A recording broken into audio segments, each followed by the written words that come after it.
Mobile میں ना नाते वगैरह होती हैं और कुछ सिलावटें वगैरह होती हैं, तो हम ये मोबाइल बैतुल-खला में लेके जा सकते हैं कि नहीं लेके जा सकते?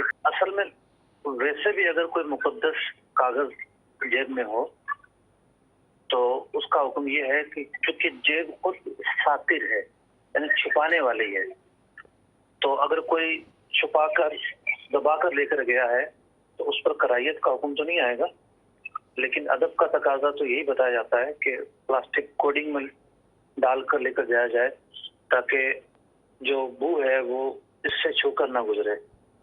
रही बात मोबाइल की, तो मोबाइल के अंदर कोई भी जो चीज़ है वो गैर मरई होती है, यानी महसूस नहीं होती। जब मोबाइल बंद है तो कोई भी चीज़ स्क्रीन पर आविज़ा नहीं होती। जब हम कमांड देते हैं तो फिर एक डिजिटल तरीके से चीज़ें जो है वो बनकर स्क्रीन पर नुमायाँ होती हैं। उससे पहले गोया कि इनका वजूद ही नहीं है। आप चिप निकाल कर देख लें, कहीं भी आपको कुरान लिखा हुआ नजर नहीं आएगा। ये जो मेमोरी कार्ड आया है इतना छोटा आ गया है कि इसकी चिप में ढूंढते रह जाएं आप, जो चीज़ ऑडियो या वीडियो थी वो कहाँ है या सॉफ्टवेयर थे वो कहाँ है।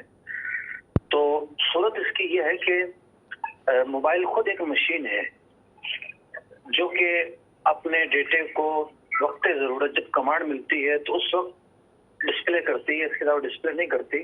इसके अलावा जो इसका हुक्म है वो कल अदम का ही हुक्म है। तो मोबाइल फ़ोन की स्क्रीन पर जब कोई भी चीज़ नहीं है, ऑफ है वो, तो उसे बाथरूम में ले जा सकते हैं अगर चूँकि उसके अंदर पुराने सॉफ्टवेयर या और चीज़ें मौजूद हों।